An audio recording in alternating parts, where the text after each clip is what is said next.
नमस्कार। प्रजापिता ब्रह्मा कुमारी ईश्वरी विश्वविद्यालय में आज ज्ञान मंथन स्टूडियो वरदानी भवन में हमारे चक्रधारी दीदी के साथ हम आए हुए हैं और आज हम जानेंगे कि चक्रधारी दीदी कैसे आप ज्ञान में आई, ज्ञान में पहले आप किसे पूजा करती थी और ज्ञान में साकार बाबा के कुछ अनुभव लेंगे हम उनसे और जानकारी प्राप्त करेंगे कि वर्तमान समय उनका क्या पुरुषार्थ है। तो चलिए आइए मिलते हैं चक्रधारी दीदी से। दीदी ओम शांति। ओम शांति जी। दीदी, ब्रह्मा कुमारीज में आने से पहले आप भगवान किसे मानती थी? ब्रह्मा कुमारीज ईश्वरी विश्वविद्यालय के संपर्क में जब मैं आई उससे पूर्व मैं श्री कृष्ण की उपासक थी और जय कृष्ण पंथ नाम था उसका, जिसको मैं बिलोंग करती थी। और मैं समझती हूँ कि मैं 3rd क्लास में ही थी जब हमारी मम्मी ने हमको गुरु धारण करा दिया, क्योंकि उससे पूर्व एक ब्रह्म विद्या शास्त्र था, वो गुरु जी सुनाया करते थे, लेकिन जब वो सुनाते थे तो हमको उठा देते थे, हमको बैठने नहीं देते थे। कहते थे जिसने गुरु धारण नहीं किया, नाम नहीं लिया, वो नहीं बैठ सकता है। तो हमको अच्छा नहीं लगता था। तब मदर ने छोटे होते ही हमको गुरु करा दिया और गुरु जी ने एक छोटी सी माला हमको दे दी और एक मूर्ति दी, पूजा के लिए मूर्ति भी दी और पूजा करने की विधि भी बताई, मंत्र भी दिए, कान में 5 मंत्र दिए और उसके अलावा उन्होंने ये कहा कि साष्टांग दंडवत डालना करना। गुरु जी जब आए तब? नहीं, वैसे भी आप रात को सोने से पूर्व या कोई भी टाइम दंडवत साष्टांग दंडवत डालो। किस लिए डालो? तो उन्होंने कहा था कि मनुष्य 84 लाख योनियों में जाता है, तो अपनी योनियों को क्षमा कैसे कराया जाए। तो जब सीधे खड़े होते हैं तो ये पेड़ पौधा, ये योनि तुम्हारी कटती है और जब थोड़ा झुकते हो तो झुकने वाले जो पशु पक्षी थोड़े पशु होते हैं वो योनि कटती है और जब लेटते हो तो रेंगने वाले जो कीड़े मकोड़े होते हैं वो योनि कटती है। इस प्रकार आप जितने साष्टांग दंडवत डालेंगे उतनी आपके कई योनियां आपकी समाप्त होती जाएंगी। तो मुझे छोटे होते ये था कि मैं किसी अन्य योनि में ना जाऊं, मनुष्य ही बनना चाहिए, लेकिन योनियों से मुक्ति प्राप्त करने के लिए मैं साष्टांग दंडवत डालती थी। और जब घर में देखते थे तो मुझे मजाक करते थे कि देखो सारी पूजा पाठ इन्होंने ही करनी है।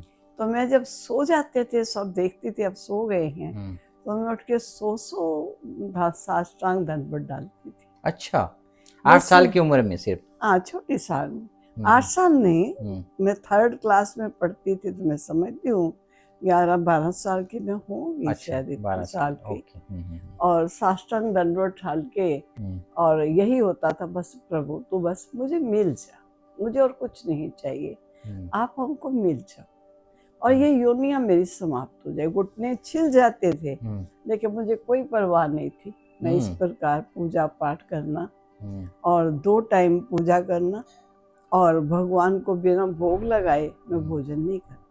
तो मम्मी आपको बोलती नहीं इतनी बचपना है, ये सब मत करो अभी? नहीं, मम्मी हमारी बहुत भक्ति में थी और उनको अच्छा लगता था कि मैं भक्ति करती हूँ और यहाँ तक कि मुझे वो प्रेरणा देती थी भक्ति की। और हम घर परिवार में दोनों ही भक्ति करते थे, माँ बेटी। अच्छा। मेरी दूसरी लौकिक बहन थी बड़ी, भाई भी छोटा था, वो लोग कोई पूजा पाठ नहीं करते थे, ना पिताजी करते थे। पिताजी बस हमारे मंदिर के सामने बैठ के पता नहीं उन्होंने कुछ करते थे, वो हमें आज तक नहीं पता चला। बाकी हम दोनों भक्ति पूजा करते थे। मैं 2 बहनें और 1 भाई हैं परिवार में। फिर छोटी बहन भी एक बाद में, पार्टीशन के बाद, क्योंकि मेरा जन्म लाहौर में, जो इस समय पाकिस्तान में कहलाता है, वहीं हुआ था। अच्छा। और मैंने गुरु जो धारण किया था, मैं समझती हूँ शायद इंडिया में आके ही किया था। यहाँ भारत कब आए आप? भारत तो मैं समझती हूँ 1947 से काफी पहले ही आ गए। अच्छा। क्योंकि हम घर से निकले थे घूमने के लिए, लेकिन पीछे पता चला कि पार्टीशन का या झगड़ा लड़ाइयाँ हो रही हैं, तो अपने वहां पर गए, लेकिन अपना कुछ थोड़ा सा सामान लिया, सोचा अभी वापस आ जाएंगे, कोई बात नहीं है। तो हम वहां से सीधे बॉम्बे में गए। बॉम्बे में रहे। बॉम्बे के पश्चात हमारे जो साधु संत थे वो उस तरफ रहते थे, भुसावल है, खामगांव है, इन जगहों पर रहते थे। तो हम भुसावल में कुछ समय रहा, क्योंकि गवर्नमेंट ने जो इस प्रकार शरणार्थी आते थे तो उनके स्थान बनाए थे रहने के लिए। तो हम भुसावल में रहे। भुसावल में बच्चों के लिए उन्होंने स्कूल भी दिए जहाँ पर बच्चे पढ़ सकें, और रहने के लिए, खाने के लिए प्रबंध भी दिए, गाय भैंसे दी, इनका दूध निकाल के बेचो, मानो हर प्रकार की गवर्नमेंट ने बहुत सहयोग दिया था उस समय। तब हम छोटे ही थे, लेकिन छोटे होते ही हम भुसावल में रहते थे। इतना मराठी भाषा तो आती नहीं थी, और गेहूं के अलावा हमने कभी कुछ खाया नहीं था। और वहाँ तो वो खाने को मिलती थी सफेद सफेद, तो ज्वार जी। अब ज्वार को खाना हमारे लिए बड़ा मुश्किल था, ज्वार की रोटी खाना।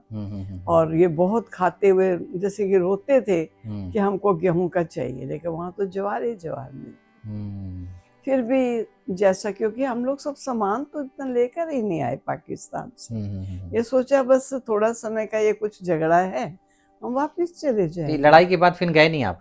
नहीं, फिर जाना हुआ ही नहीं है, फिर तो पार्टीशन ही हो गया। फिर उसके बाद उन्होंने ऐसे गवर्नमेंट की तरफ से अनाउंस हुआ था कि जो वहाँ पर जिस भी नौकरी में था हम उनको वो नौकरियां देंगे, इंडिया में देंगे। और कुछ समय के बाद हमको, पिताजी को बैंक में नौकरी करते थे इंडिया में, वहाँ पाकिस्तान में, तो उनको अनाउंस हुआ कि दिल्ली में उनके लिए पंजाब नेशनल बैंक है, वहाँ वो नौकरी कर सकते हैं। तो जब पिताजी की नौकरी वहाँ लगी तो हम लोग शिफ्ट होकर के बॉम्बे से और भुसावल से फिर हम दिल्ली में आ गए। और इस प्रकार दिल्ली में आके रहना शुरू किया। और वहाँ स्कूलों में भी बच्चों को एडमिशन मिल गया। और एडमिशन के समय भी हमारी जो टीचर्स होते थे वो भी कोई 10वीं फेल है, कोई कैसी भी टीचर्स है, मतलब स्कूल उन्होंने चला दिए गवर्नमेंट ने, ताकि बच्चे पढ़ सके। मतलब उस समय भी एजुकेशन उतना हाई नहीं था? नहीं, हाई एजुकेशन नहीं था, लेकिन स्कूल बच्चों के लिए बनाए गए थे कि बच्चे अपने स्कूलों में पढ़ सके और जिनकी जो नौकरियां थी वो नौकरियां कर सके। कुछ समय के बाद तो गवर्नमेंट ने यहाँ तक अनाउंस किया कि जो वहाँ पर अपनी प्रॉपर्टी छोड़कर आया है तो उनको हम वो प्रॉपर्टी यहाँ देंगे, लेकिन उसके लिए कस्टोडियन वगैरह इस प्रकार के कागज पत्तर वगैरह देखना पड़ता। तो ये सभी लिखो और आपकी क्या क्या प्रॉपर्टी, वहाँ छुट्टी जमीन है, मकान है, आप लिखिए तो हम आपको जमीनें यहाँ देंगे। लेकिन लोगों ने, हमारे लौकिक पिता ने विशेष कहा, अरे गई चीज कौन देता है, ये सब गवर्नमेंट बहाने लगा रही है। तो जैसे जमीनें थी वहाँ, मकान थे अपने, लेकिन पिताजी ने फॉर्म भर के भी फाड़ दिया। अच्छा। फिर भी एक जगह पर लिख दिया कि हमको जमीन चाहिए, वो भी डेरावाला नगर में। और हम गुजरावाला टाउन के थे, तो गुजरावाला वालों को डेरावाल में 1000 गज जमीन मिली। पिताजी ने वो भी कागज फाड़ दिया, कहा ये ऐसे कागजे ही हैं, अंदर मिलना कुछ नहीं। अचानक ये सब अचानक हुआ। सब ब्रह्मा कुमारी के संपर्क में फिर कैसे आए आप? ब्रह्मा कुमारी संपर्क में तो काफी बाद में आए, क्योंकि यही मंदिर पूजा पाठ सब शुरू हो गया था अपना। फिर लौकिक माता जी बहुत भक्ति पूजा किया करती थी, और उसके कारण घर में साधु संतों का आना जाना बहुत चलता था। और हमको यही कहा गया था, श्री कृष्ण के अलावा कोई भी दूसरा भगवान नहीं, इसलिए हम उसके अलावा कोई भी मंदिर होता था तो मुंह पर ऐसे हाथ रख के निकलते थे कि हम देखे भी नहीं। अच्छा। क्योंकि उनका हमें इफेक्ट आ जाएगा।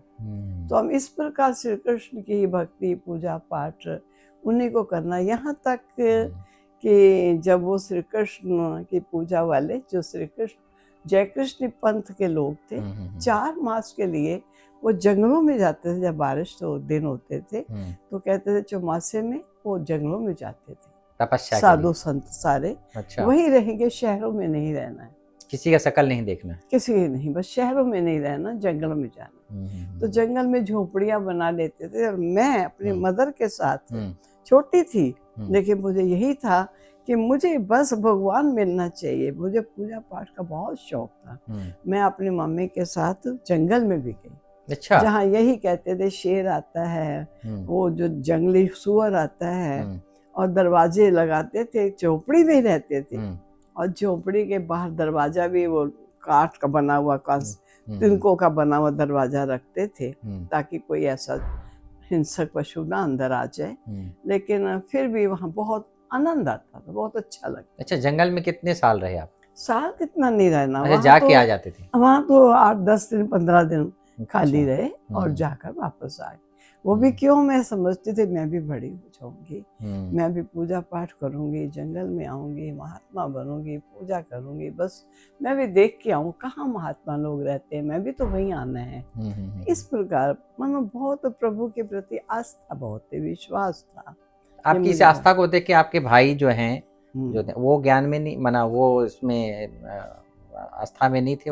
नहीं, भाई पिताजी वगैरह कोई आस्था नहीं थे, ना मेरे आस्था देखकर ना मम्मी की आस्था देखकर। अच्छा। लेकिन हम जब दिल्ली में थे तो उस समय ब्रह्मा कुमारी बहनें हमारे लौकिक परिवार में आया करती थी। अच्छा। क्योंकि घर में साधु संतों के आना, और मदर बहुत अच्छे भजन बोलती थी, ढोलक बजाती थी, तो समझते थे एक धार्मिक महिला है, अगर ये ज्ञान में चलेगी तो अनेकों को ज्ञान में लाने के निमित्त बनेगी। तो बहनें घर में आकर उनको ज्ञान सुनाती थी, लेकिन मैं नहीं सुनती थी, क्योंकि हमें पता था श्री कृष्ण के अलावा कोई भगवान ही नहीं है। शिव शिव कहती है, मुझे शिव का नाम भी नहीं लेना है, तो हम नहीं कहते थे। तो मदर ने कुछ समय के बाद साक्षात्कार उनको होने लग गए, एक ब्रह्मा कुमारी से ज्ञान सुनने के बाद, और वो मुझे कई बार अर्थ पूछती थी। मुझे दिखाई दिया है एक प्लेन है, प्लेन क्या होता है, शिप क्या होता है, ऐसे ऐसे करके। मैं कहती थी कहाँ से अंग्रेजी सुनाते हो? तो कहाँ, पता है मैं जब सोती हूँ तो मुझे पहले ही कई दर्शन होते हैं। मुझे बाबा ने कहा है कि वो शिप तैयार है, चलो तुम जल्दी जल्दी तैयार हो जाओ, मैं तुझे ले चलूंगा। तो ऐसे ऐसे मुझे स्वप्न आते, लेकिन मैं उनका कहना मानती नहीं थी। परंतु मैं जब पूजा करती थी तो हमेशा पूजा करते हाथ जोड़ के ये बात कहती थी, हे भगवान, मुझे एक तो आप मिल जानी चाहिए, और दूसरा मुझे लौकिक शिक्षा आनी चाहिए। ये दो मुझे इच्छाएं, और मुझे कुछ नहीं चाहिए। तो जब मदर कहते थे कि भगवान तो आ चुका है और आपकी भक्ति अभी रह गई है, आप भक्ति करो। अच्छा, मम्मी ने आपको ये कहा? जी, और उन्होंने स्वयं भक्ति करना छोड़ दिया था। अच्छा, और आप भक्ति करती थी? और मैं भक्ति करती थी।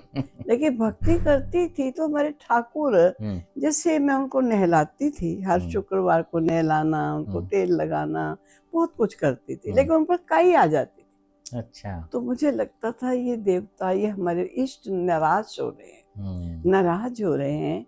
मैं मम्मी को कहती थी आप क्यों नहीं भक्ति करते, देखो भगवान सारे नाराज हो रहे हैं, चमकते ही नहीं है, खुशी नहीं है। तो उन्होंने कहा कि तू करो ना भक्ति, अब आपकी भक्ति रह गई है और मेरी भक्ति पूरी हो गई।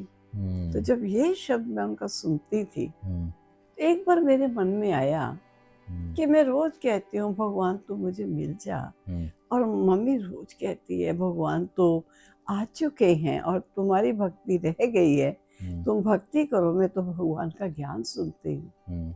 कहीं ऐसा ना हो जाए कि भगवान आके चला जाए, जो वो कहानी सुनते हैं कि वो चंदन ही घोटते रह गए और राम जी तिलक दे के भी चले गए। कहीं ऐसा ना हो जाए कि भगवान आके चला जाए। तो मैंने माउंट आबू का एड्रेस, हमारे यहाँ झाड़ और त्रिमूर्ति का चित्र टंगा हुआ था और नीचे माउंट आबू का एड्रेस लिखा हुआ था। तो मैंने वहाँ से एड्रेस लिया और मैंने माउंट आबू का एड्रेस लेके बाबा को पत्र लिखा। अच्छा। और 5-6 पेज का पत्र लिखा बड़े प्यार से कि मैं श्री कृष्ण की भक्ति करती हूँ, उन्हें श्री चक्रधर के नाम से मैं उनकी पूजा करती हूँ, उनका मंत्र जपती हूँ, मैंने गुरु भी किया हुआ है, मैं इस क्लास में पढ़ती हूँ, इतनी मेरी एज है, मेरी मदर मम्मी मेरी वो आपके पास ज्ञान में आती है, और उनका नाम भी लिखा। उनको बाबा भी जानते थे क्योंकि वो शुरू में बहुत लगन में थी, तो उनको यज्ञ माता के नाम से पुकारते। अच्छा। ऐसी तो यज्ञ माता है। तो मैंने बाबा को पत्र लिखा, तो सचमुच अगर धरा पर आप आए हो तो आप मुझे लिखो कि मैं आया हूँ। मुझे मालूम है कि मुझे बिना मिले मेरा भगवान वापस नहीं जा सकता है। वो मुझे जरूर मिलेगा, क्योंकि मैं सच्चे मन से भक्ति करती हूँ। मैंने सब कुछ बाबा को लिख दिया। तो बाबा को मेरे घर के एड्रेस पर मेरे पत्र आया। अच्छा, तो मैंने जब पत्र बाबा के लेटर आया आपके? बाबा का पत्र आया। अच्छा। तो जब बाबा का पत्र आया तो मैंने अपनी मम्मी को कहा आपके बाबा का पत्र आया। तो उन्होंने कहा कि हमारे बाबा इस प्रकार घरों में पत्र नहीं भेजते, सिस्टम नहीं है, ऐसे दुनिया लिखती रहेगी। तो मम्मी को पता नहीं था कि आपने लेटर दिया है? नहीं, मैंने बिना बताए कुछ नहीं, ना घर में बताया, कुछ नहीं किया। और मैंने कहा कि उन्होंने कहा कि वो नहीं भेज सकते हैं। मैंने कहा अगर वो आपके बाबा हो तब ना, अगर वो मेरे भी हो तो भेज सकते हैं। सही बात। तो उनको मैंने पत्र दिखाया, तो लाल अक्षर का पत्र वो पहचान गए। तो उन्होंने अपने सेंटर में, कभी सेंटर में गई नहीं थी, उन्होंने अपने सेंटर में जाके कहा कि मेरी बेटी को बाबा ने पत्र भेजा है। तो सेंटर वालों ने कहा अपनी बेटी को कहो कि एक दिन आए, वो आके हमें अपना केवल पत्र सुना के जाए, पत्र में क्या लिखा। तो मैं गई मम्मी के साथ। जाते उन्होंने मुझे स्टेज पर बिठाया, बिठा के कहा कि आप पत्र सुनाओ। तो बाबा का पत्र जो भी था, मुझे जहाँ तक अभी याद रहा, बस उसमें कुछ ऐसा ही था। बच्ची का पत्र पाया, बाप दादा हर्षाया, बच्ची तुम सिर चक्रधर को मानती हो, तुम ही चक्रधारी हो, बाप तुम्हें चक्रवर्ती बनाने के लिए आया है। अच्छा, तो ये शब्द उसमें लिखे हुए थे? ये बाबा ने लिखा हुआ था। चक्रधारी आपका नाम नहीं था? नहीं, मेरा नाम चक्रधारी नहीं था। अच्छा। बाबा ने कहा बाप तुम्हें चक्रवर्ती बनाने के लिए आया है। तो जब आया है शब्द तो जो आया ना, तो मैंने जब सेंटर में जाके पत्र सुनाया तो उन्होंने कहा तो आपने क्या सोचा? मैंने कहा सोचा ये है कि मैं ज्ञान सुनूंगी, क्योंकि मैं गीता बहुत पढ़ती थी। गीता पढ़े बिना मैं कभी भोजन नहीं किया। हर एक अध्याय गीता, अगर जल्दी कॉलेज स्कूल में जाना है तो मैं 12वां अध्याय छोटा था वो याद किया हुआ था, तो जल्दी जल्दी पढ़ के बोल के चली जाती थी।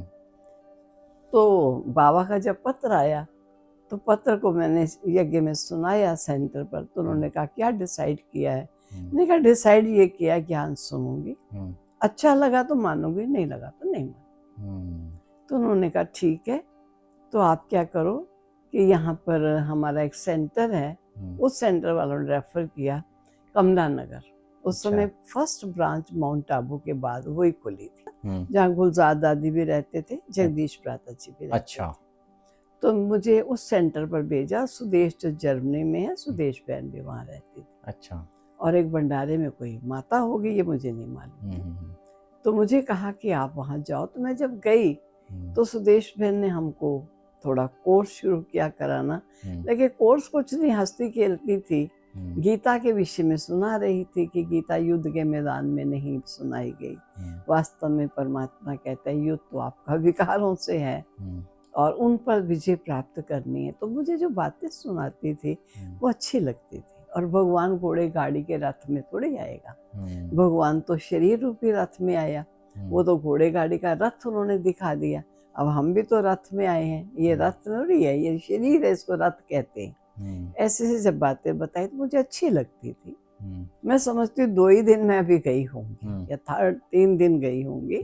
गुलजार दादी हमसे मिलती थी कि आज क्या सुना, आज क्या सुना, मैं उनको सुनाती थी। मतलब पहली टीचर आपकी सुदेश दीदी थी? सुदेश दीदी थी। और गुलजार दादी हमको रोज कोई ना कोई बात पूछती थी और बताती थी। फिर हमको पता चला कि मैं घर में गई तो एक दिन मदर सवेरे सवेरे बड़ा तैयार हो रही थी जल्दी जल्दी। मैंने कहा कहाँ जा रहे हो? कहा हमारी मातेश्वरी जी दिल्ली में आए हैं, मैं उनसे मिलने जा रही हूँ। तो मैंने कहा तो क्या मैं जा सकती हूँ? उन्होंने कहा आपका दिल हो तो चलो। उन्होंने मुझे कभी कंपेल नहीं किया था। अच्छा। तो मैं उनके साथ जब गई तो कीर्ति नगर एक स्थान है दिल्ली में, तो मम्मा वहाँ आई हुई थी। तो जो ही मदर गई तो ऐसे 1 2 3 माताएं पहले भी खड़ी थी, तो 2 खड़ी थी पहले।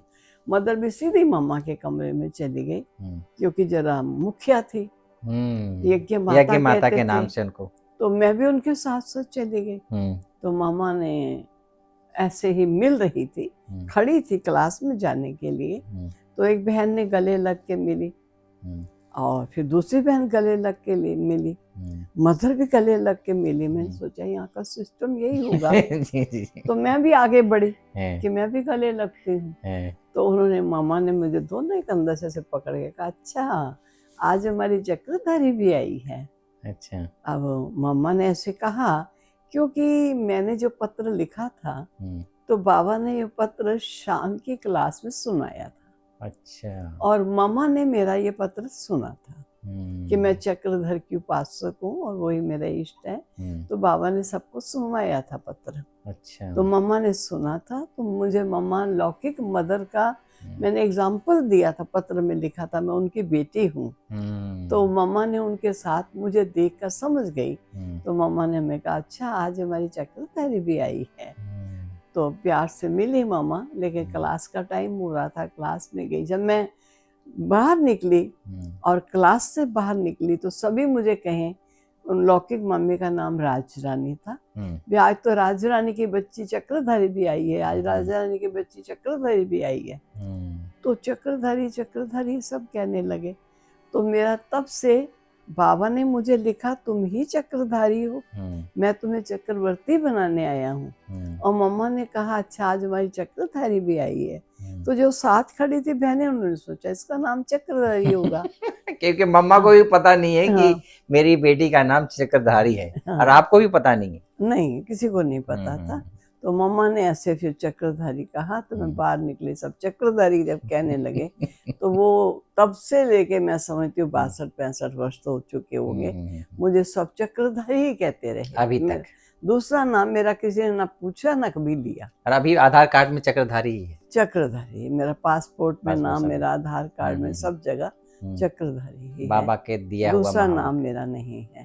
तो इस प्रकार लौकिक परिवार वाले कभी फोन करते थे, लेकिन इस नाम वाली जो बहन थी वो रजौरी गार्डन में रहती, जो मेरा पहला नाम था। अच्छा। तो कहते थे वो रजौरी गार्डन में, रजौरी गार्डन करते थे, तो उसको मालूम था कि मैं इधर हूँ। तो उसने, वो कहते थे नहीं वो कमला नगर में है। कहते आपका पता ही नहीं चलता आप हो कहाँ आकर, किसी को मालूम ही नहीं कि आप कहाँ हो। तो इस प्रकार बड़ा अच्छा रहा। दीदी, आप जब ब्रह्मा कुमारी से जीवन जीने का एक ये होता है ना कि हमको अभी जीना है, एक डिसीजन लेना है कि मुझे ब्रह्मा कुमारी सदा जीवन ऐसे रहे, तो ये कब आपने लिया? और इतना बड़ा डिसीजन लाइफ का। मैं जब कॉलेज में पढ़ती थी, मैं ग्रेजुएशन किया, तो पिताजी का ये विचार था कि आप टीचर्स ट्रेनिंग करो ताकि अपने पाँव पर स्टैंड करना चाहिए। मैं समझती थी कि अगर मैं नौकरी करने लगूंगी तो मैं बंधन में बंध जाऊँ, इसलिए मैं नौकरी नहीं करना चाहती थी। तो मैंने बाबा से पूछा, हम 2-3 सखियां थी, माउंट आबू में गए, तो मैंने बाबा से कहा, बाबा ऐसे ऐसे पिताजी ज्ञान में नहीं चलते और वो ये चाहते हैं कि मैं नौकरी करूं, लेकिन मैं नौकरी नहीं करना चाहती हूँ। बाबा मैं क्या करूँ, आप मुझे आज्ञा दीजिए, मुझे क्या करना है। तो बाबा ने मुझे क्या कहा, बच्ची तुम्हें कौरवों की नौकरी की टोकरी नहीं उठानी। ये शब्द बाबा के मुझे हृदय में लग गए कि कौरवों की नौकरी की टोकरी नहीं उठानी। मैंने दृढ़ संकल्प किया, मुझे नौकरी नहीं करनी। पिताजी इसी धुन में थे नौकरी करनी, लेकिन मुझे था कि मुझे नौकरी नहीं करनी है। तो कुछ समय हो गया ज्ञान में चलते हुए, मामा हमारी फिर आई हुई थी दिल्ली में, तो दोपहर का टाइम था, तो मैं मामा के पास गई। मामा रेस्ट कर रही थी, बड़ी दीदी ने कहा तुम भी मेरे साथ ही लेट जाओ, रेस्ट कर लो, उठेंगे मामा तो हम मिल लेना। तो मामा उठे तो मैं मामा के पास बैठी। मैंने कहा मामा मेरे जीवन का आपको आज फैसला करना है। कहा क्या करना है? मैंने कहा मैं बाबा की बन के बाबा के सेंटर में ही रहना चाहती हूँ, लेकिन मेरे पिता मुझे सेंटर पे रहने की अनुमति नहीं देते, और वो आपको जानते हैं, मामा भी उनको जानती थी। तो मामा ने मुझे फौरन कहा कि कोई बात नहीं, मैं आपके पिता से बात करूँगी। मामा ने कहा? मामा ने कहा अच्छा, मैं आपके पिता से बात करूँगी और फिर आपको बता दूँ। और 2 ही दिन के बाद मामा उस सेंटर की तरफ गए जहाँ पिताजी आ सकते थे। तो पिताजी मामा का सुनकर सेंटर में आए, तो मामा ने पूछा, उनको कास्ट उनकी नंदा जी थी, तो कहा नंदा जी आपने हमारी चक्रधारी का क्या सोचा है? कहा मामा घर में नौकर या माई ये सब हैं, कभी आज तक पूछो इन्होंने कभी एक बर्तन भी मांजा हो या कभी कोई कपड़ा धोया हो, कोई काम नहीं किया। माना राजकुमारी तरह जीवन जिया आपने। मानो अपना बड़ा सुखी जीवन था। उस रूप से माँ बाप अपने बच्चों को पालते हैं, सुख में पालना होती है। हर माँ बाप चाहता है हमारा बच्चा सुखी बने। इसलिए ये सेंटर की लाइफ नहीं जी सकेगी, क्योंकि इसको कुछ करना ही नहीं आता। सेंटर में सब मिल करके अनेक रहते हैं। जब वहाँ अनेकों के साथ मिल के रहना पड़ेगा तो मैं नहीं समझता हूँ कि ये रह सकेगी। तो मम्मा ने कहा आप समझदार हो, क्योंकि वो बैंक में मैनेजर थे। कहा मुझे मालूम है कि आप समझदार हो, तो ऐसा कीजिए कि इनको 4 सप्ताह की छुट्टी दीजिए। अच्छा। ये 4 सप्ताह सेंटर पर रहें। ये स्वयं को देखें कि मैं चल सकती हूँ कि नहीं। आप भी देखें कि ये चल सकती हैं कि नहीं, और हम भी देखें कि ये चल सकती है कि नहीं। 1 महीने में पता चल जाएगा। उसके बाद हम डिसाइड करेंगे। तो मम्मा ने ऐसा कहा, पिताजी चुप रहे। कुछ समय हो गया, मम्मा तो चली गई। कुछ समय हो गया तो मैंने पिताजी को कहा, आपने मम्मा को पता है क्या कहा था? और मम्मा ने आपसे क्या कहा था? कहा बड़ों का कहना आगे से बोलना नहीं होता है, लेकिन इसका ये मतलब नहीं है कि मैं आपको सेंटर पर छोड़ूंगा। उन्होंने मुझे ऐसे फिर कह दिया, मैंने पीछे से डांटी भी लगा दी। हाँ, मैं ऐसे सेंटर पर नहीं छोड़ूंगा। अचानक हम कुल्लू में गए थे, वहां से मैं एक अच्छी सी शॉल दिखाई दी, मैं लाई। तो मैंने सोचा मैं गुलजार दादी को ऐसे गिफ्ट करके आऊंगी। तो मैं सेंटर पर गई कमला नगर में। तो गुलजार दादी हॉल में खड़े थे। तो मुझे देख करके देखा, तो मैंने कहा दादी मैं आपके लिए गिफ्ट लाई हूँ। तो दादी ने गिफ्ट देखते हुए मुझे ऐसे गले में ऐसे हाथ डाल के मुझे उससे बालकोनी से होते हुए वो अपने कमरे में ले गए और ले जाके मुझे कहा कि चक्रधारी, तुम्हें मालूम है मेरे साथ जो बहन रहती थी ना, वो अभी दूसरे सेंटर पर चली गई है और मैं अकेली हूँ, तो क्या आप मेरे साथ रहोगी? मैंने कहा जी दादी। अच्छा, बोल दिया आपने? बोल दिया, मैंने कहा जी दादी। परवाह नहीं किया पिताजी का? मैंने कहा कि अच्छा मौका है, दादी अच्छी है, लौकिक घर से ज्यादा दूर सेंटर नहीं है। अच्छा। और जगदीश भाई भी हमको काफी सिखाते रहते थे, कुछ ना कुछ समय प्रति समय जाना कभी चलता था। तो मुझे जब जीवन ही मुझे यज्ञ का बिताना है तो क्यों नहीं मुझे डिसाइड कर लेना चाहिए, मैं आऊंगी।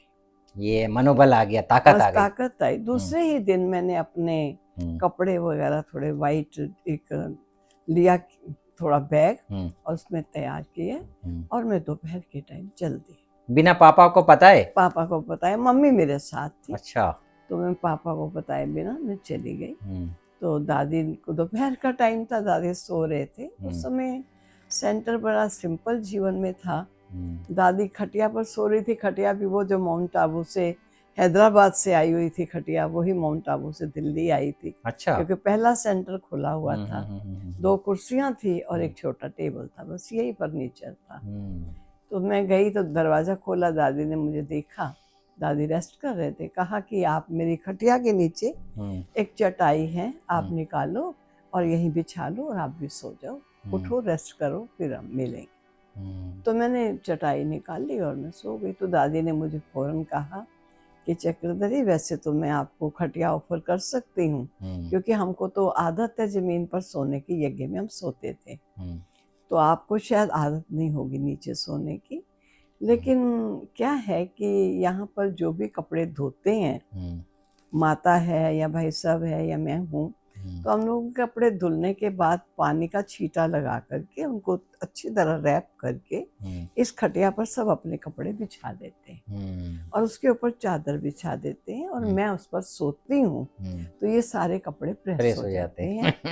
तो अगर आप सोओगी तो हो सकता है आपको बटन या हुक चुभने, तो आपको नींद ना आए, इसलिए मैं पूछ रही हूँ। मैंने कहा नहीं दादी, आप खटिया पर सोइए, मैं नीचे ही सोऊंगी। तो मुझे पता चल गया कि मैंने भी कल को कपड़े धोने हैं, तो छींटा देना है, तय करके मुझे यहाँ रखने हैं प्रेस में कपड़े ऐसे, क्योंकि प्रेस में ऐसे पैसे तो नहीं है कि इतना पैसा वहाँ लगाएंगे। सही बात है। शाम के ही टाइम दूसरे ही दिन अभी हुआ, तो पिताजी ने देखा कि मैं आई नहीं हूँ, तो बैंक उनका नजदीक था, तो बैंक से घर जाने से पूर्व वो सेंटर में आए। आके मुझे कहा कि आप यहाँ आ गए हो। मैंने कहा जी पापा जी। तो कहा कि नहीं चलो वापस घर में। तो मैंने कहा चलो। मैंने उनको एक बार भी मना नहीं किया। तो मैंने अपना कपड़े बैग थोड़ा सा लिया, थोड़े रख दिए और मैं चल दी उनके साथ। और दूसरे दिन मैंने कहा अच्छा जी मैं जा रही हूँ। कहते कहाँ जा रहे हैं? मैंने कहा सेंटर में। तो कहा नहीं जाना। मैंने कहा देखिए, जब आपने मुझे कहा चलो घर, मैंने एक बार भी आपको मना नहीं किया। जब मैं अभी जाती हूँ फिर आप मुझे क्यों मना करते? आप भी मुझे जाने दीजिए, नहीं तो कल को आप मुझे कहोगे ना चल घर, तो मैं नहीं आऊंगी। अच्छा, बोल दिया ऐसा? आपको ठीक लगेगा मैं अगर कहूंगी कि मैं नहीं आऊंगी? उस समय क्या उम्र होगी आपकी? मैं समझती हूँ 16-17 अच्छा, की तो होंगी। ना वो ताकत आ गई थी पिताजी के। ये था पिताजी को, मानो मैंने क्या दिया कि आपने मुझे कहा चल तो मैं आ गई, और जब मैं कहती हूँ मैं जा रही हूँ आप कहते हो नहीं। तो अभी मुझे आप मना ना कीजिए, नहीं तो फिर आप मना करोगे तो मैं, मुझे भी जब आप कहोगे चल तो मैं भी नहीं आऊंगी फिर। तो मानो ऐसे करते हुए मैं आ गई। आज मैं समझती हूँ धीरे धीरे गुलजार दादी ने मुझे कहा आप जहाँ सोती थी वो गद्दा अपना आपका होगा वो ले आना। फिर दिन के टाइम अपना गद्दा ले गई, फिर रजाई ले आना, अपनी रजाई ले आई, फिर जो मेरे कपड़े थे थोड़े वो कपड़े ले आई। धीरे धीरे करके धीरे धीरे थोड़ा थोड़ा करके अपना सामान लेती आई, क्योंकि वहीं रहना भी है, परमानेंट रहना ही है, वहीं मेरा घर है ये। इस प्रकार तो पिताजी को बहुत अंदर से आता था कि ये क्या सब हुआ। तो एक बार उन्होंने कहा कि मैंने जीवन में कोई गलती नहीं की, एक ही गलती की है कि मैंने आपको यज्ञ में भेज दिया। अच्छा। तो मैंने कहा जीवन में मैं समझती हूँ कोई अच्छा काम आपने और नहीं किया, यही पापा जी आपने एक अच्छा काम किया जो मुझे ईश्वर के यज्ञ में जाने की आपकी अनुमति मिल गई। ये आपने बहुत अच्छा काम किया। तो क्योंकि मेरी इच्छा थी और पिताजी मुझे मना भी नहीं कर सके, क्योंकि मेरी लगन इस कदर थी कि मुझे रहना है तो यही। तो इस प्रकार मैंने आगे चल के पिताजी ज्ञान में आए? पिताजी ज्ञान में चले नहीं, लेकिन संपर्क में रहे थे, क्योंकि सेंटर के नजदीक ही मैं कमला नगर में रहती थी और कमला नगर के नजदीक ही मॉडल टाउन वगैरह था। तो मॉडल टाउन से वो क्लास करने के लिए हर संडे को भी, मदर तो आती रहती थी, हर संडे को पिताजी भी आते थे। अच्छा। मैं क्लास कराती थी, वो भी बैठ के सुनते थे क्लास। माउंट आबू में मैं क्लासेस कभी कराती थी तो मेरी क्लास सुनते थे। उनको अच्छा ही लगता होगा, चुप रहते थे, कभी बताते नहीं थे, लेकिन मैं समझती हूँ ठीक ही लगता होगा। लेकिन दीदी एक लंबा आपने जर्नी तय किया है, कोई परिस्थितियाँ आती हैं शारीरिक रूप से, मानसिक रूप से, आर्थिक रूप से, तो आप परिस्थितियों को कैसे पार करती हो आप? मानो मुझे परिस्थितियाँ नहीं लगती थी, आती थी बहुत। स्वाभाविक है कि मैं अकेली हूँ सेंटर में। बहन माता भंडारे की थी, गुलजार दादी और मैं, जगदीश भ्राता जी और साहित्य सारा वहीं से निकलता था। तो यहाँ पर आत्म प्रकाश जी हैं, सत्यनारायण जी, ये भी सब रहते थे हमारे पास। जी। वो छत वाले कमरे में ही रहते थे जगदीश भ्राता जी। म्यानी थी, छोटा सा कमरा था, वही छत पर रहते थे, तीसरी चौथी मंजिल पर। और हम नीचे, गुलजार दादी और मैं, हम दोनों रहते थे एक कमरे में। एक कमरे में जगदीश भ्राता जी रहते थे।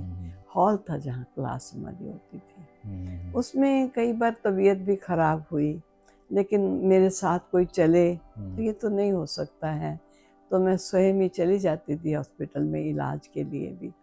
कपड़े धोती थी तो मेरे को कपड़े, साड़ी तो बांधनी नहीं आती थी, बांधती थी तो उसको धोना नहीं आता था। इतनी बड़ी साड़ी को धोऊं कैसे, और साबुन रगड़ती रहती थी, बैठी थी, भी लगता था यज्ञ का साबुन बहुत लग रहा है। तो गुलजार दादी जी ने एक माता को कहा कि जैसे तुम मेरे कपड़े ले जाती हो, चक्रधरी के भी बड़े वाले जो छोट कट पड़े हैं बड़े वाले ले जाओ, साड़ी पेटीकोट ब्लाउज ले जाओ, वो धो के ले आओ। तो कोई ना कोई ले आता था कमरे में। वहाँ माताएं सफाई करने भी घर में करती थी, माताएं कोई झाड़ू लगाती थी, कोई पोछा लगाती थी, और कहीं हमें भी सफाई करनी। मुझे मालूम नहीं था काम कैसे करना होता है। गुलजार दादी जी ने मुझे कभी कहा नहीं कि ये करो, लेकिन वो कुछ स्वयं जब करते थे तो मैं उनको देखती थी, तो देख के मैं कहती दादी ये तो मैं भी कर सकती हूँ। मतलब दादी करती थी कोई सेवा? हाँ, मान लीजिए अगर डस्टिंग करनी है तो सारा खराब हुआ पड़ा, खिड़कियां मिट्टी आई हुई है, तो कपड़ा लेके डस्टिंग करते थे। दादी गुलजार। दादी गुलजार करते अच्छा। थे। तो दादी से मैं कहती, दादी मुझे दो, मैं डस्टिंग करूंगी, मुझे भी आती है डस्टिंग। तो मैं कर लेती थी। वो अपने बैठ के कपड़ा फट जाता था तो बैठ के सीती थी, स्मोकिंग करना या अपना कपड़ा कोई फटा तो उसको सीना, सी के फिर उसको पहनना। तो मुझे भी पता चल गया कि कपड़ा फट जाए तो उसको सीना है और सीने के बाद उसको फिर पहन ले। फटा हुआ कपड़ा नहीं हो, बाबा को कभी भी फटा हुआ कोई कपड़ा पहनने तो अच्छा नहीं लगता था। सिलाई हो, बाबा कहते चाहे 108 चत्तियां लगी हो, चाहिए सिलाई करो। मशीन से जो सिलाई होता है वो चलेगा, मशीन से, हाथ से, किससे भी सिलाई करो। फटा हुआ नहीं कपड़ा होना चाहिए और कपड़ा साफ सुथरा पहनो। ऐसा नहीं जैसे मटके से निकाल के आके पहन लिया। तो हम भी पानी लगा के साफ करते थे और कहीं बाहर अंदर जाना होता था तो प्रेस भी कराते थे, क्योंकि हमको ही, मैं ही थी। एक बार हमको जगदीश प्रता जी ने कहा कि आप बाजार जाओ तो थोड़ा सा कोई सामान है, गुलजार दादी भोग बनाना है तो आप कुछ सामान ले आना। तो हमको कहा चने सूजी ले आना। तो मैंने 1 रुपया लिया, 1 रुपया लेके चने, क्योंकि जब घर से मैं आई थी तो 2.5 आने के पाव चने होते थे, शायद 2 आने के पाव वो होती थी सूजी होती थी। आधा किलो लाना। मैं 1 रुपया ले गई। सामान देने के बाद मैं खड़ी रही तो दुकानदार कहता है पैसे। तो मैंने कहा आप मुझे वापस दीजिए पैसे। तो उसने कहा आपने 100 रुपया, 1 रुपया ही दिया ना। मैंने कहा हाँ।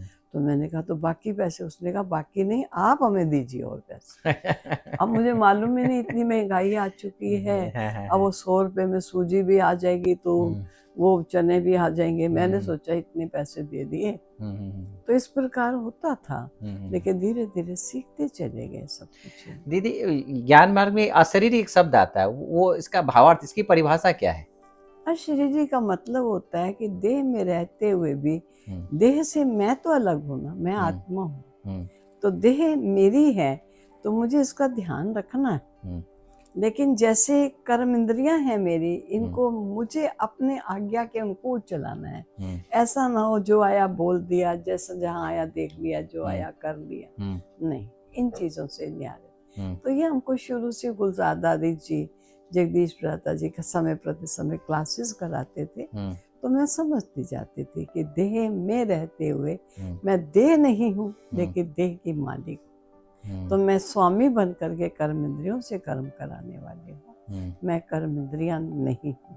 तो इस प्रकार अपने स्वयं की नॉलेज को ही अशरीरी अवस्था, देही अवस्था कहेंगे। जब दीदी 2017 के बाद, दादी जाने के बाद, वो जो अव्यक्त पालना जो अभी हो रही है, क्या आप मिस करती हैं साकार जो बाबा के साथ के, जो अव्यक्त बाप दादा के साथ के, दादी गुलजार के साथ के, आज जब इस वक्त जो आप बैठी हैं, क्या फील करती हैं? वो फीलिंग आपको महसूस हो रही कि बाबा भी ठीक है। बाबा साकार की पालना एक वो प्यारी पालना थी और उस पालना के पश्चात अव्यक्त रूप में बाबा ने पालना दी, वो कोई कम पालना नहीं थी। लेकिन आज भी जो पालना, ऐसे लगता है कि बाबा के जो महावाक्य व्यक्त साकार में उच्चारण किए हुए या अव्यक्त रूप से जो बाबा ने सुनाए, तो सभी भी आज भी हमारी वो पालना कर रहे हैं। पालना का मतलब ये नहीं कि वो मुझे गोदी में के प्यार करेंगे, खिलाएंगे, पिलाएंगे, लेकिन पालना का मतलब है जो दाता ने मुझे जीवन में अपनाने के लिए कहा, जिससे जीवन बनाने के लिए कहा, मैं वो आज भी, मेरे पास सब कुछ उपलब्धियां हैं, मुझे अपने जीवन को उसनुमा बनाना है। ज्ञान गुण शक्तियों से जो ज्ञान है, ईश्वर ने जो समझ दी है, उस समझ के आधार पर मुझे चलना है। ठीक है, चलने वाले वैरायटी हैं, कहते हैं आज बाबा कोई पालना नहीं दे रहा, आज तो हम क्यों नहीं दे रहा है? ये ज्ञान उसने दिया था, आज भी वही ज्ञान, वही चल रहा है, वही है। वो पालना ज्ञान से तो दी ना, कोई बैठ के थोड़ी उसने हमारे मुंह में गिट्टियां खिलाई और हमें, अच्छा कभी उसने हमको प्यार भी किया, मुंह में गिट्टी भी खिलाई। ये तो एक प्यार की पालना थोड़ा सा रूप है, लेकिन रियल पालना तो ज्ञान से मिलती है। दीदी, आप लंबा समय जो है आप ज्ञान माना योग में बैठे रहते हैं, कुछ आपको ऐसे व्यक्त सिग्नल आते हैं कि जैसे दादियाँ ऊपर हैं, कुछ ऐसा आपको फीलिंग आता है कि बस मुझे संपूर्ण स्वरूप का? नहीं, ऐसा मुझे कभी ये फीलिंग नहीं आती। बाकी ये आती है कि उनके जो ज्ञान था, उनके जो गुण थे, उन्होंने जो कर्तव्य किए, अब हमको भी प्यारे बाबा ने अगर जीवन दिया हुआ है तो हम बाबा को फॉलो करें। दादियों ने भी फॉलो किया और उस जीवन को अपना करके अनेकों के लिए अपना जीवन एक एग्जाम्पल छोड़ा। तो हम भी बाबा की आज्ञा के अनुकूल अपने जीवन को चलाएं। प्रातः उठना है, खाना पीना है, भाई बहनों से बातचीत करनी है, व्यवहार है, बोलना है। हमारे बोल, हमारे व्यवहार में भी ईश्वरीय ज्ञान छलकना चाहिए। ये नहीं जो आया बोल दिया, जैसे आया कर लिया। नहीं, कई बार गलती हो भी जाती है बोल में, लेकिन फिर भी समझ में आता है कि ये हमने गलती की है। हमको ऐसा लगता है, मुझे कदम कदम में बाबा समझाता है, ऐसा अनुभव होता है। कभी मैं कोई बात कहती हूँ और कोई कह देता है, छोटा भी मेरा कह देता है, दीदी इसको थोड़ी कहना चाहिए, ऐसे थोड़ी कहना चाहिए। तो मैं कभी समझती हूँ क्या कहना तो नहीं चाहिए, मैंने कह दिया। फिर मैं कहती हूँ धन्यवाद प्यारे बाबा, आपने मुझे समझ दे करके चला रहे हो। ड्रामा से भी इशारा मिलती है। ड्रामा से, छोटे हैं या बड़े हैं, ऐसा लगता है बाबा उंगली पकड़ करके हमको चला रहा है। हमको हमेशा ऐसा आभास होता है। आपको वो सतयुग की दुनिया भी फील होती होगी, जबकि जिस प्रकार से आपका जीवन दिनचर्या है, तो देवी देवता किस प्रकार चलना बोलना वो आप फील कर रही हैं? नहीं, मैंने बहुत दिव्य साक्षात्कार गुलजार दादी जी के द्वारा देखे या संदेशियों के द्वारा बहुत दिव्य साक्षात्कार देखे। कैसे वहाँ के राजकुमार राजकुमारियाँ होती हैं, वहाँ किस प्रकार का जीवन होता है, कैसे चलती हैं, कैसे खाती हैं, ये सब हमने साक्षात्कार के दृश्य भी देखे हैं। लेकिन उसके अलावा हम ज्ञान से भी समझ सकते हैं कि आपस का कितना प्यार होता होगा, एक दो के प्रति कितनी सत्कार और रिगार्ड की भावनाएं होती होंगी। तो हमें अपने जीवन को उस नुमा बना के रखना है, क्योंकि हम जा रहे हैं नई दुनिया में। तो अभी कई बार हम समझते हैं हम खाते हैं तो जैसे खाने के लिए खा रहे हैं, लेकिन खाने के लिए नहीं खा रहे, हम जीने के लिए खा रहे हैं, ताकि हम ईश्वर को अपने जीवन में उतार सकें और अनेकों को अपने जीवन से प्यारे बाबा का दिग्दर्शन करा सकें। दाता को सब पहचान जाएं, अपने जीवन, जिसको बाबा कहते हैं आपके चलन और चेहरे से बाप जाना जाएगा। तो हमको ऐसा ही आता है कि बाबा ने जो हमको दिया है, बहुत कुछ दिया है, उसके हमको दाता ने कोई कम नहीं दिया, इतना दिया है जो हम कई बार समझते हैं हमने कुछ नहीं किया, दाता ने हमको बहुत दिया। क्योंकि 21 जन्मों की कमाई कन्या वो जो 21 कुल का उद्धार करे, और जो आप कर रहे, जो पिताजी नहीं चाहते थे कि वो ब्रह्मा कुमारी बने, लेकिन आपने एक मजबूती दिखाई और ब्रह्मा कुमारी आप बनी और 21 कुल का उद्धार लिया ना, सत्य क्या है, सत्य क्या है। जब सत्य समझ लिया तो हमको उस दुनिया में नहीं, लौकिक बहन बड़ी थी, शादी हुई, भाई छोटा था, शादी हुई, छोटी एक बहन पीछे आई, उसकी शादी हुई। हमको इस बात में कुछ नहीं है, हमने कोई उनकी शादियों में भी गए हों, कुछ ऐसा भी नहीं था, हमको कुछ शौक ही नहीं कभी आया ऐसी चीजें। बचपन से वैराग्य था, मानो कोई वैराग्य भी नहीं था बचपन से। कॉलेज वगैरह की लाइफ में फैशन करना, खाना, पिक्चर्स जाना, ये सब चीजें थी, लेकिन होते भी उसमें फंसे हुए नहीं थे, डिटैच थे। देखना है, अच्छा है, फ्रेंड्स हैं, उनके साथ घूमना है, फैशन है, चीजें हैं तो करनी है। लेकिन जब हम बाबा के बन गए तो धीरे धीरे इन सब से मुड़ गया। ऐसा लगा कि ये चीजें हमारी बाहरी शो है, आंतरिक शो नहीं है। हम बाबा के बने हैं, हमसे बहुत बहुत कुछ एक्सपेक्ट करते हैं। अभी हम वो एक्सपेक्टेशंस पूरी करें ताकि मेरे प्यारे बाबा को हमसे पहचान सके, दाता की पहचान। क्योंकि वो तो निराकार है ना, वो हमारे द्वारा तो पहचाने जाएगा, वही पहचाना जाएगा। चलते चलते दो शब्द में एक इशारा कि वर्तमान समय हम पुरुषार्थ कैसे करें, क्योंकि अभी दुनिया में 11 देशों में लड़ाई चल रही है, तो ब्राह्मणों का क्या पुरुषार्थ होना चाहिए?